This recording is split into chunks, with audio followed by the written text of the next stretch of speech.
Today, you'll learn how to make some money off your water lines. That's a big change. We have some rain in the forecast in San Angelo this weekend, and COVER1 Hoops is back for basketball playoff updates. And for the biggest story of the day, we'll have a discussion about the Greene County District Fraternity office.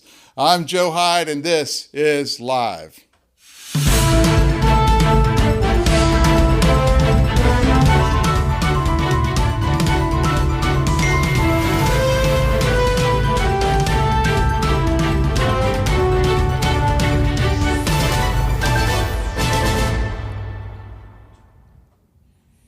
We'll get to the news in a second, but first, during heartbreaking times of loss, don't let the funeral homes overcharge you to honor your loved ones.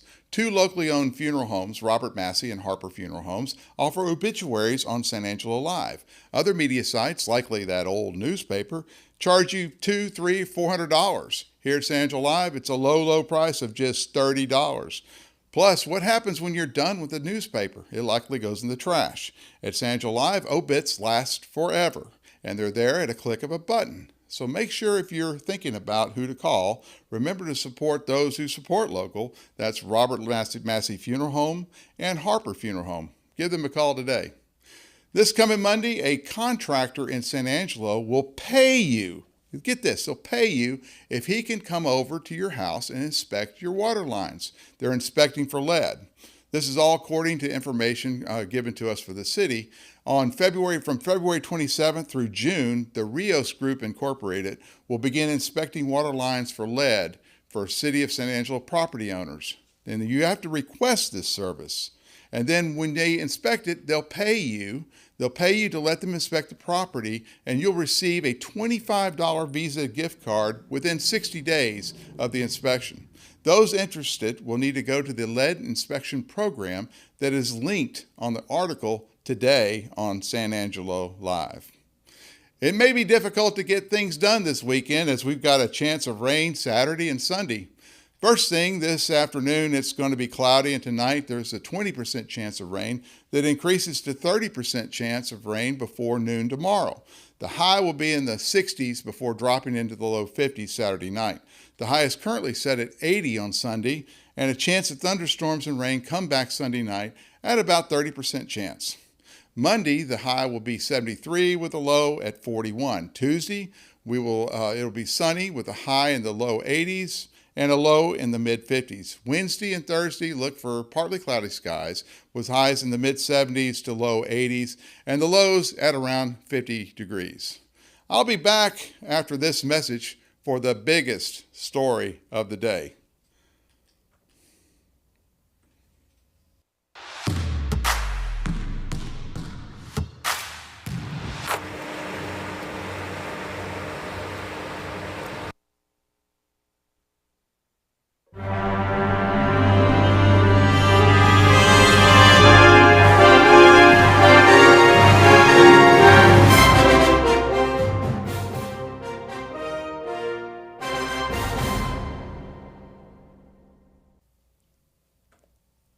On February 17th, we published a story that Amy Tidwell pleaded guilty to many different charges that included grave robbing. She is guilty of a long list of crimes, most involving theft, but she did not rob a grave. She is in the Greene County Detention Center today, awaiting a transfer into the TDCJ to start a long prison sentence for those other crimes. Court records at the time of the publication of that article did state that she robbed a grave. However, those records were quietly changed while we weren't looking. Our story traveled far and wide, and smart readers, up until the error was corrected, confirmed our story by looking up the records for themselves on the county's official court records website and on the website listing the inmates and their offenses on the Greene County Sheriff's website. But not one official in the entire Greene County criminal justice system bothered to inform us that our official record had been updated to exclude the grave robbing charge. Here you can see the jail records that included the original grave robbing charge. And then on here, this is retrieved days later, and the grave robbing charge was quietly removed. We wanted to know why. We tried to call the district attorney whose performance in the courtroom landed the conviction. We wanted to ask why the record was published in error. Was it a clerical mistake or was it intentional? We don't know. After holding on the phone for about 45 minutes, waiting for someone to pick up that phone and talk to us, we finally were told that someone would call us back today. Well, here it is. The call was originally made late Thursday morning, and here it is Friday evening, and no one has called us back. Why? What are they hiding? For years, our district attorneys have refused to talk to the press. We also heard there is a long-standing verbal command to anyone who works at our district attorney's office, forbidding anyone who works there from talking specifically to reporters at San Angelo Live. We'd like to know if this is true and why. We don't know. No one will talk to us from that office. We have two elected district attorneys, John Best and Allison Palmer. Dealing with the combined district attorney's office has been nearly impossible for almost a decade, or for as long as we've been informing the citizens of Tom Green County about our courts. The unofficial gag order has forced us to work around this by relying on court documents. When we report something out of the courts, we use court documents as our primary source. We have rarely been given context, background, or even an opinion from our prosecutors about what they're thinking and why. Despite this, we have accomplished shining a light on the area's largest law firm as best we can. Why won't they talk to us? We don't know. They won't tell us. Maybe they're afraid of us asking hard questions. Maybe they know they cannot control the narrative, and that's why we have seen them feeding information to a more compliant press. They apparently love weak-kneed local journalism, but we will not and will not do that. We want to inform you. You are our audience, not propagandize for elected officials. It is important for the press to demand transparency from the district attorney's office because this office has the power to decide whether a citizen of the district, and our district includes the counties surrounding us, is important because they decide whether or not citizens may live or die through a DA's discretion. In that discretion, he or she can prosecute a case with a death penalty finale. They have that much power, and that makes transparency of this office imperative for our democracy. On the day our story ran on Miss Tidwell, a source inside the district attorney's office later said the assistant district attorneys were sharing our story and congratulating the assistant DA who prosecuted the case for adding an additional grave robber conviction to Amy Tidwell's plea, even though everyone in that office knew Tidwell wasn't convicted or even indicted for grave robbing. Other than laughing about the extra false conviction we reported based on their court records, the DA's office did nothing. We learned that the sheriff corrected the record, not the office that made the original error, whether they made that error intentionally or not. What had happened was on the indictment document, there's a charging code called a CJIS or CJIS code, and it corresponded to the charge of grave robbing. We had no idea what a CJIS code was, but when we looked at it again, we could correlate the CJIS code of 239-90149 to the charge of grave robbing. That placed the false charge on all of Tidwell's records. Presumably, indictments are written by the district attorney. Amy Tidwell, the woman convicted, wrote us from jail. Here's her letter. She was upset that we had amplified this false conviction for grave robbing. She wanted answers, and frankly, so did we. Tidwell said her family was harassed and her house was spray painted with the sentence, "Your daughter is a grave digger and military corpse thief." Families of those convicted are always the other and often silent victims of the offender's crime. The incorrect indictment paperwork and our reporting of what the court record showed added to Tidwell's family's grief. We regret amplifying an official record we thought was true.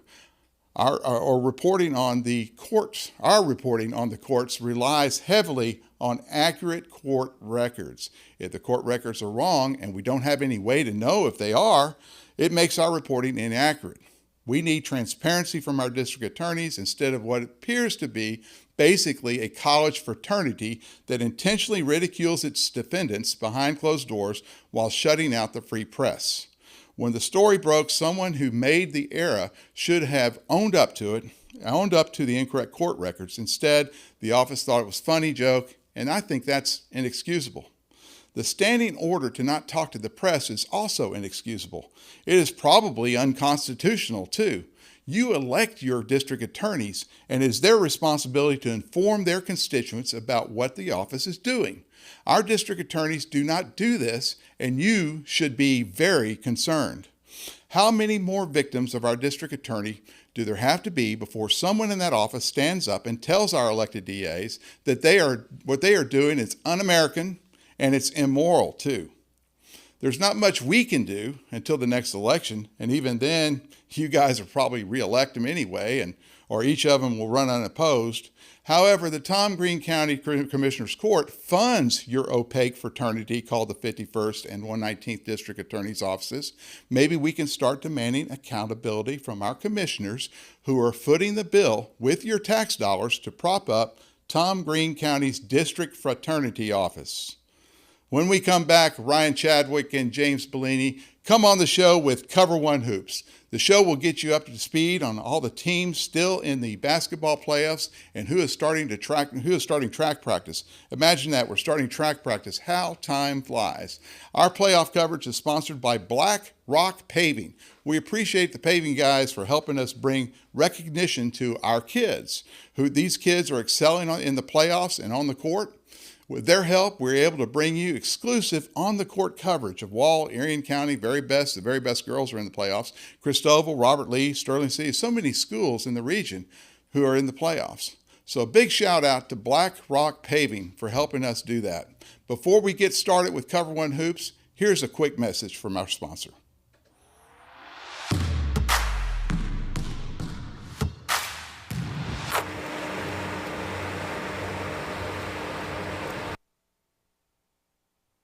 Recording.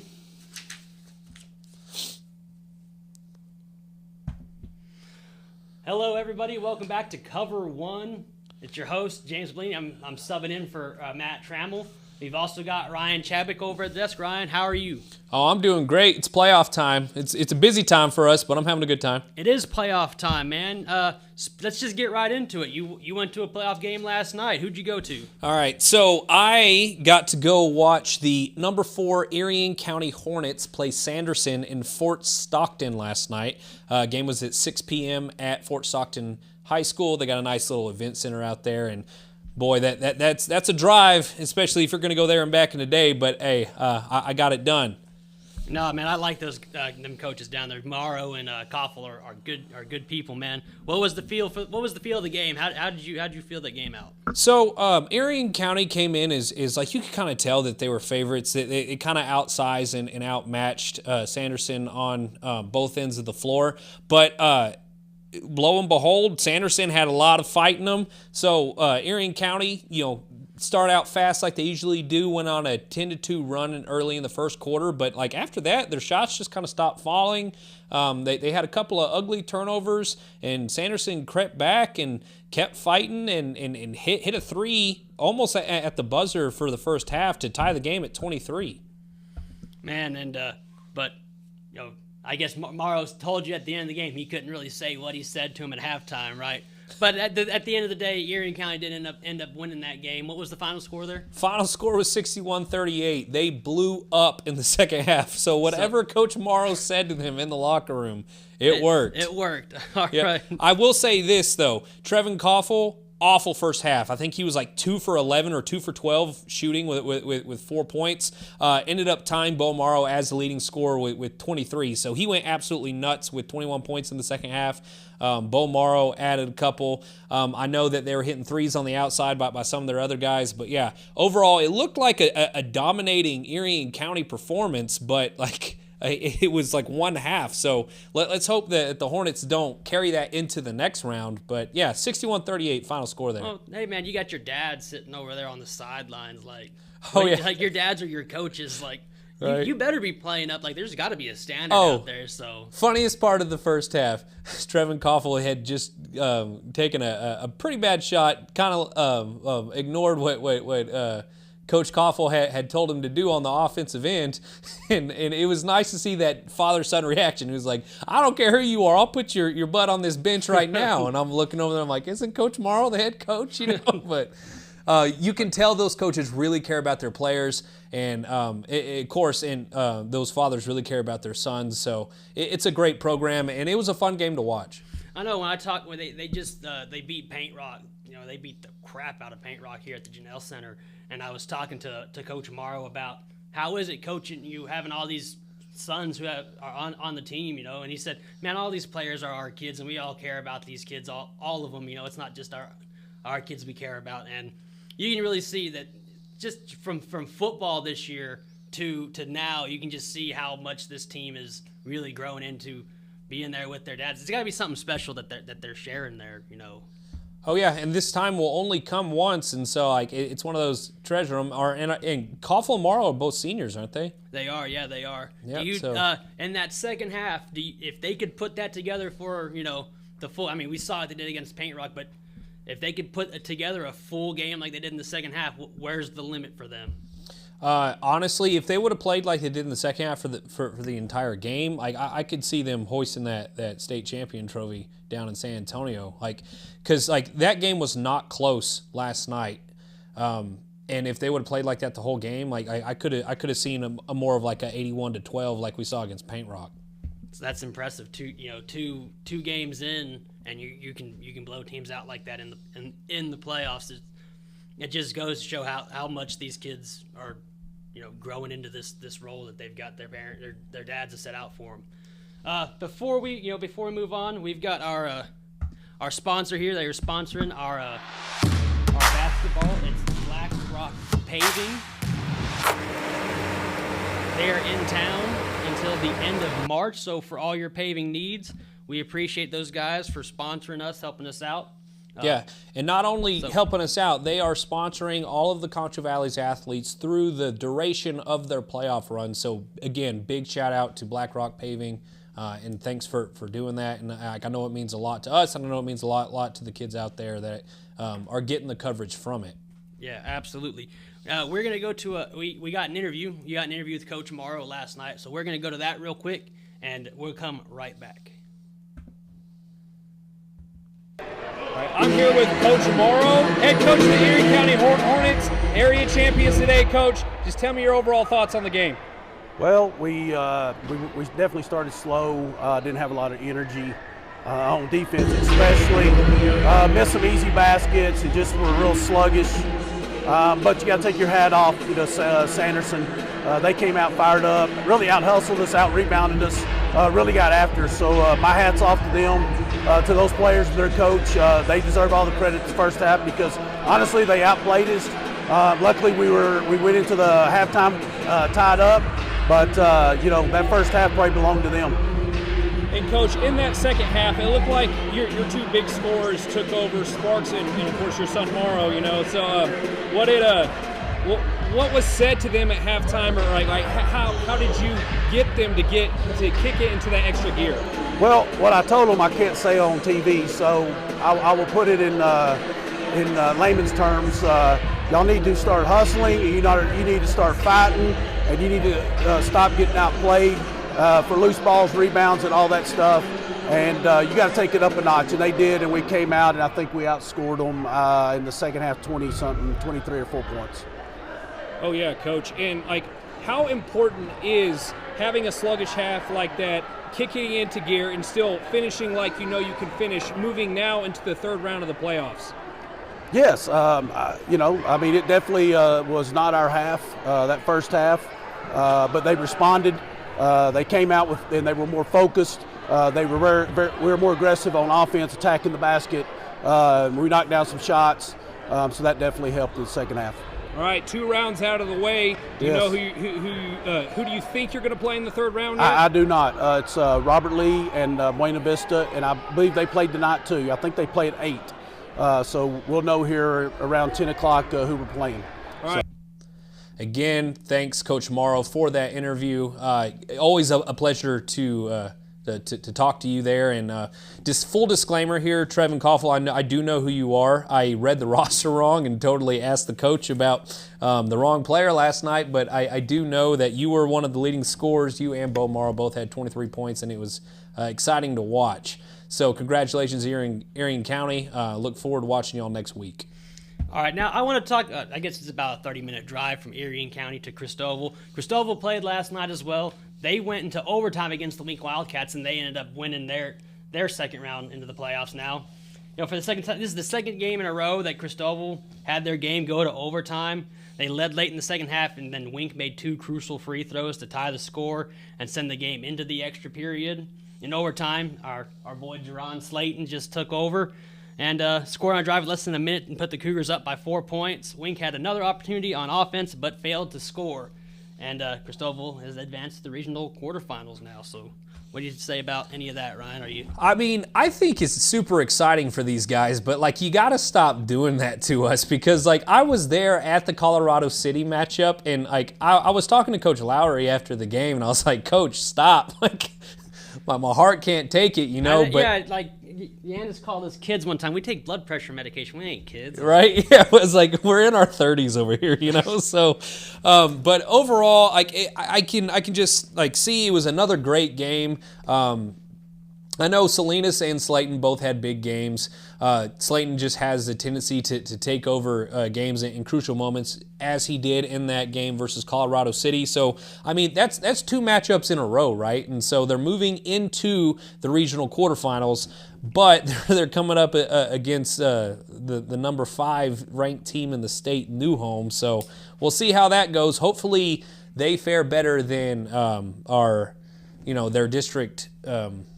It's in their district. I think their girls lost. The Cristobal girls lost to New Home. Okay, yeah, but I was just talking about like Sterling City played them last night, right? Yep, Sterling City did play them last night. And we will get to that in a bit. But let's just put it this way: they're playing New Home next week, so we know how that matchup went. Yeah, New Home is a team to certainly watch in I guess West Texas. Going on, I guess we'll head back to Irion County. Their opponent next week is going to be Buena Vista. They ended up playing Robert Lee last night. Buena Vista did win 52-40, and they're playing Irion County next week. So yep, and I will say congratulations to the Steers out there in Robert Lee. I'm not going to say anything bad about y'all at all. Y'all made it to the second round of the playoffs. Y'all are by-district champions. Y'all had a successful season. Buena Vista was just better in that game in particular. So congratulations to the Steers there. Moving on, we have the Miles Bulldogs. They played their area round matchup last night. And, Coach Butts. Yep, Coach Butts, and they played Plains. And looks like they just didn't really play their best because I honestly thought that the Miles Bulldogs were going to be favored in this one against Plains, but they ended up losing this one 55-45. What do you think about that, James? Yeah, I think they were down like 8 at halftime, I think, or it might have been closer than that. Maybe it was tied up at halftime. I'm not sure. Maybe that was Cristobal's. I was on Twitter keeping up with it all. I know Coach Butts has this team playing hard, and I know Wilhelm has talked about bringing that winning culture in, and I think that winning culture is going to start taking, and I have nothing but respect for that coaching staff, and Coach Butts is an old school West Texas coach. He's been in the Contra Valley his entire career, and he gets Haven Book back. He gets a couple of them kids back who are going to be just tremendous players. I think they're going to be leaders on that team next year.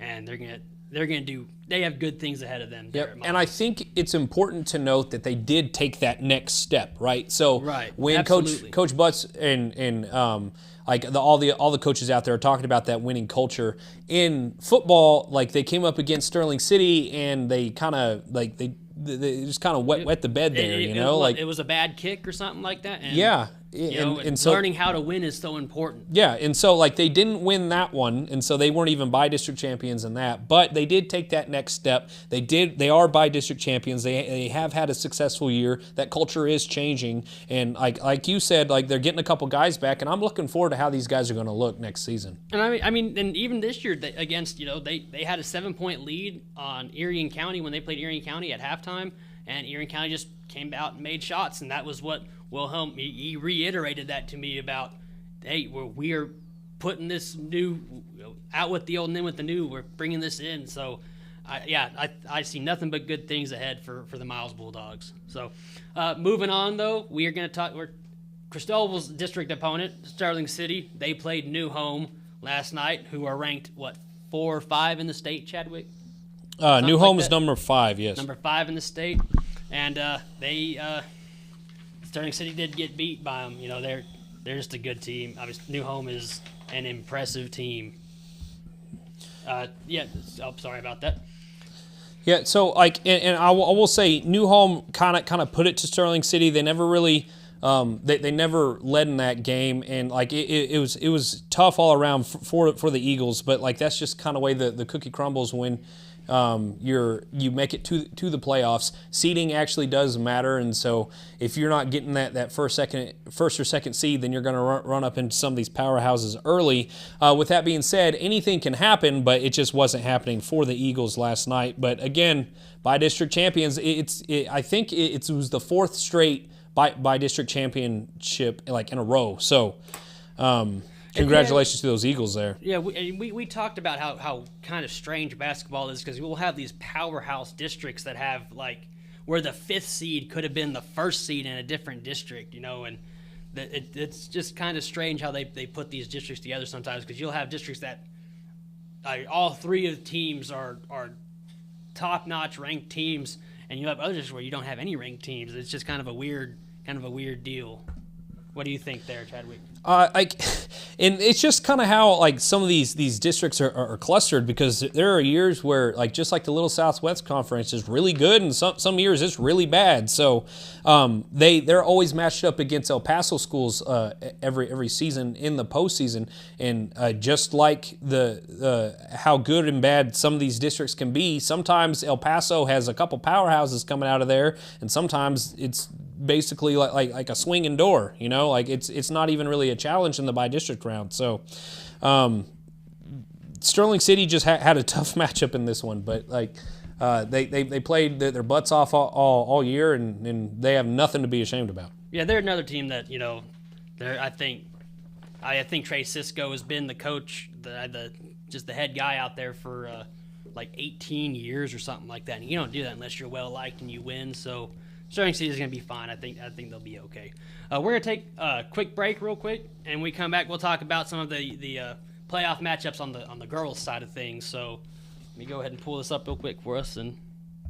Hey folks, Todd Price from Jim Bass Ford. Have you noticed the last couple of years cars and trucks have been overpriced? Well, not anymore. At Jim Bass, we have a slew of F-150s priced around $4,000 off MSRP. My Uncle Perk used to tell me, Todd, opportunities are never lost. Somebody takes the ones you miss. Don't y'all miss this one. Jim Bass Ford, Houston Hart and Hardin Road, or 24/7 at bassbunch.com. All right, got to pay the bills there. We're going to talk about some of the girls now. Chadwick, you want to talk about the very best girls real quick? Okay, yeah. So the regional tournaments for the ladies start this weekend, and got a couple of different 1A Concho Valley schools in it. First is the number 6 Very Best Lady Falcons. They are taking on Highland in Snyder today. Game starts there at 4 o'clock. So I was there at the Very Best versus Buena Vista game in I think that was the second round. Should have been the area round, and they looked great. They play incredibly disciplined basketball. You could tell that they are good at what they do, and they got a couple different shooters out there. I know that Coach Briley's got these ladies ready to go, and I know his daughter plays on that team, and she's one of the better players there. And so I know Highland has made it to the regional tournament for a reason, but I think that these Lady Falcons will get the job done. On the other side of that, James, Irion County is playing a ranked team. Looks like they're playing Hermleigh. You want to talk about those Lady Hornets for a minute? Yeah, no, they follow up the Very Best game tonight. They'll follow up at 6 there in Snyder. And yeah, they played Eden last week. I think they beat them 44-20, and before that they played Rankin, and they are this Irion County team is not a team to trifle with, man. They're They are really good at just. And we're gonna have to talk about just Irion County. What are they putting in the water in Mertzen, man? Right? You got good football team now, 2 good basketball teams. Hey, can the Bobcats get some of that water that y'all got out there? Right? No, Irion County is playing just out of their minds right now, and Harmony though is gonna be a tough one for them. So it'll be real interesting to see how that one shakes out. Yeah, so we got another regional tournament appearance. Not technically Concho Valley, but it's in the same district as a bunch of our Concho Valley schools, so we'll go ahead and make a note of them. It is the number 2 ranked Jim Ned Lady Indians. And, of course, they have taken down Concho Valley School after Concho Valley School on their way to this regional tournament, including El Dorado and Cristoval. Wait, was it El Dorado, or was that New Home who beat El Dorado? No, New Home beat El Dorado. New Home beat El Dorado, and they're 2A anyway. I don't know what I'm thinking. Anyway, so scratch all that. I'm just giving credit to New Home's wins to Jim Ned, I guess. But the Lady Indians are ranked number 2 in the state, and they are a powerhouse this year. The only team that could have threatened them so far, or like throughout the year in district, was Wall, and Jim Ned beat them twice. So I do think pretty handily. I mean, beat them. I mean, first game was right? only by 2, so I'm going to give the Lady Hawks credit. But yeah, when they played them in Tuscola, they beat them pretty good. They're playing the Idalou Wildcat or Lady Wildcats tonight. So I know Idalou can put forth some pretty decent squads, but I think Jim Ned's gonna win this one. All right, moving on to we'll talk about Reagan County and Seagraves real quick. Reagan County, of course, beat Cristoval. They were, I keep hearing out of Reagan County that Owls are better, so we'll keep that in mind. But AJ Avalos is playing very well, and Odom is playing very well, and the Brown brothers, Jarrett and Cason Brown, are both playing really good basketball down there. And their coaches, their football, Kyle Brown is their football coach, basketball coach, AD. He's everything for them down there, and he's just got a really good program. And again, you look at just Reagan County overall, they've had a successful year as far as sports go. Yeah, and that actually is going to be the matchup that I will be at tonight. I will be covering those Reagan County Owls as they take on Seagraves tonight at 6:30 in Stanton. Moving on, we got another 1A matchup. We got the Bront Longhorns. They're playing their area around matchup against Van Horn on Friday. Bront won a game in San Angelo earlier in the week, and they're just kind of rolling. So let's see if these Bront Longhorns can make it far enough to where they might be in the conversation with Irion County in their regional tournament. Man, then I'm going to a couple games tonight. I'm going to make it out to the Wall City View game. That's going to be a really good one. Wall beat Ingram Moore, Tuesday? Yep. In Sonora. And beat him pretty good, they too. beat him pretty good, But City View is a really good program. They're playing in Stanford tonight. Wall kind of leans heavily on their defense. They keep the game close. And Everson Armstrong needs to do what he does, man. Everson Armstrong, he's an all-star, man. He really is. Yeah, I was talking to James. I was talking to you and Matt about it earlier in the week. I don't know if you remember, but I was like, I don't know why Everson doesn't just kind of adopt that LeBron James mentality sometimes where he's going to drive and he's going to be the one, he's going to be the offense for a little while, because like if he scores enough times like driving the ball in the lane, when they start crashing the paint to try to stop him, that's when those guys like Ogden Hallmark or even Lane Stansberry, Logan Thomas are going to be open. Of course, Hallmark's is their shooter outside the arc, and if you can get him going, then I think that's the way that the Hawks win this game.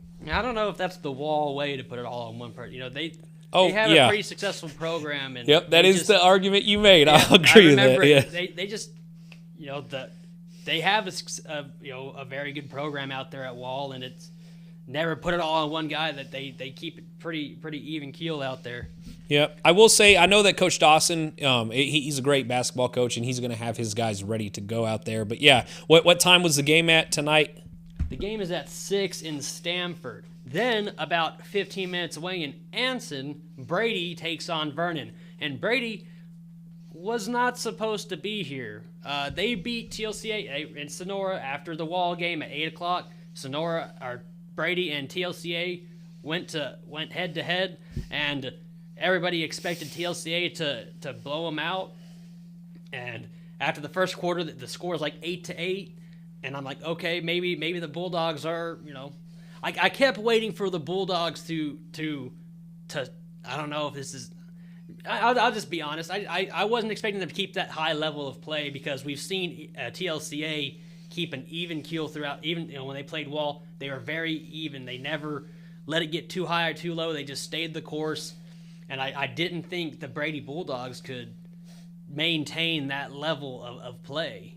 And they did, and they ended up winning. And just an insane game. And Brady just took it to them, and they deserve it. Now they're here. They are.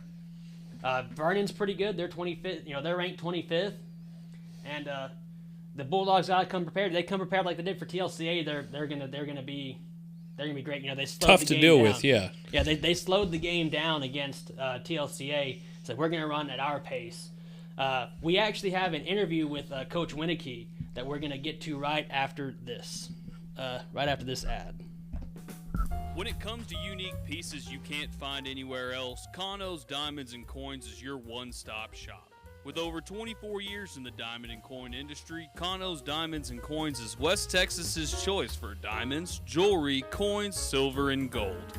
Owner Bill Kano stands by his work and offers free consultations, including estate jewelry. Don't just trust anyone with your valuables. Come see the staff at Kano's at 1016 West Beauregard in San Angelo.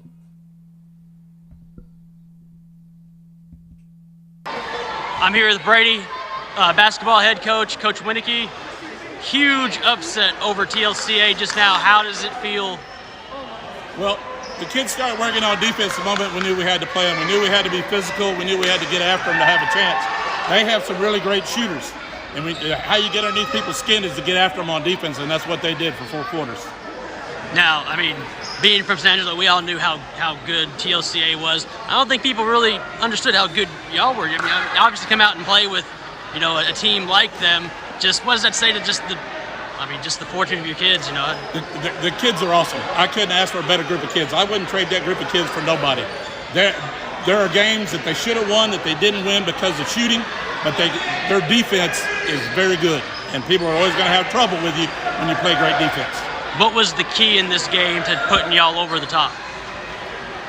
Our big kid, number 15, had a great game.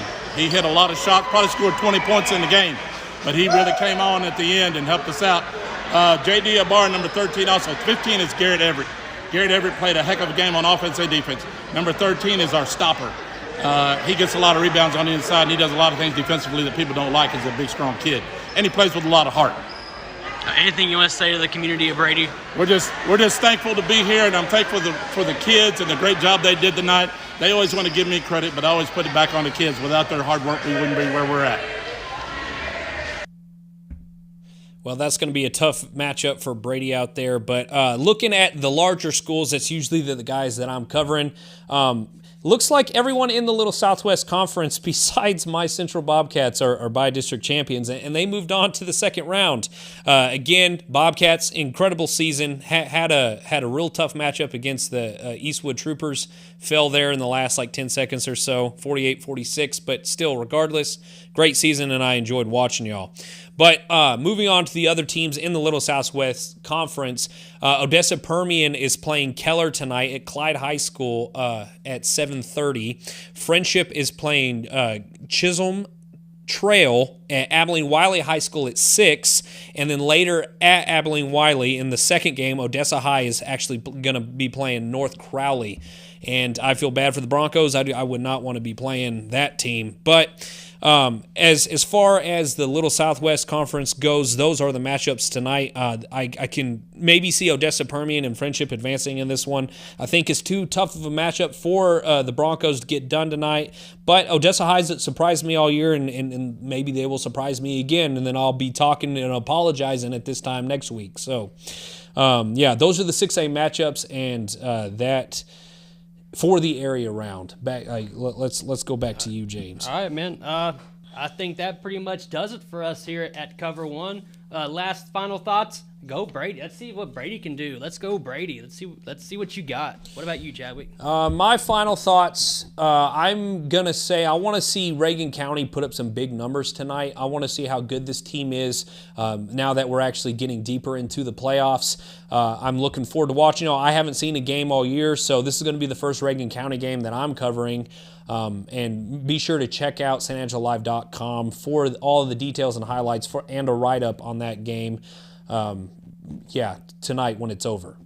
And of course, we have to. We got to thank Black Rock Page